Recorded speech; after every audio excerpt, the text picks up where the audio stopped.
আসসালামু আলাইকুম। আজকে আমি দুলাভাইকে দোষী রাস্তা পরিষ্কার করলাম। এখন আপনি যা কিছু বলেন যে রাস্তা পরিষ্কার করা ভালো না খারাপ? রাস্তা পরিষ্কার করা ভালো। হ্যাঁ, রাস্তা যদি আমরা কাজীপুরের সব জায়গায় রাস্তা পরিষ্কার হয় তাহলে কি হবে? ভালো হবে না? তাহলে আরো ভালো হবে। এই গাড়িগুলো চলাফেরাও সুবিধা হবো।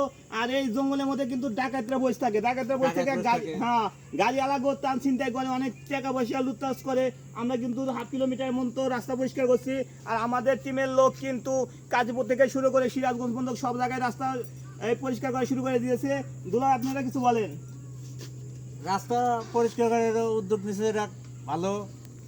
নেশাখোর এবং ডাকাত এগুলো মুক্ত হবো। আর দুলাভাই বলে দেন তো, সবাই যেন ভিডিওটা বেশি বেশি শেয়ার করে। চাচা আছে, বললাম সবাই কোন ভিডিওটা শেয়ার করে দেবেন এবং ফলো দিবেন। নিকা কিছু বলতে পারছে না। আর আপনারা ভিডিওটা বেশি বেশি শেয়ার করবেন। শেয়ার করলে আরও যদি রাস্তা কোনো জায়গায় পরিষ্কার করা লাগে তাহলে আমাদের কমেন্টে জানাবেন, তাহলে আমরা আমাদের টিমের লোক সব চলে যাব। ধন্যবাদ। ভিডিওটা ভালো লাগলে বেশি বেশি শেয়ার করবেন। আসসালামু আলাইকুম। তোমার মেন রোডে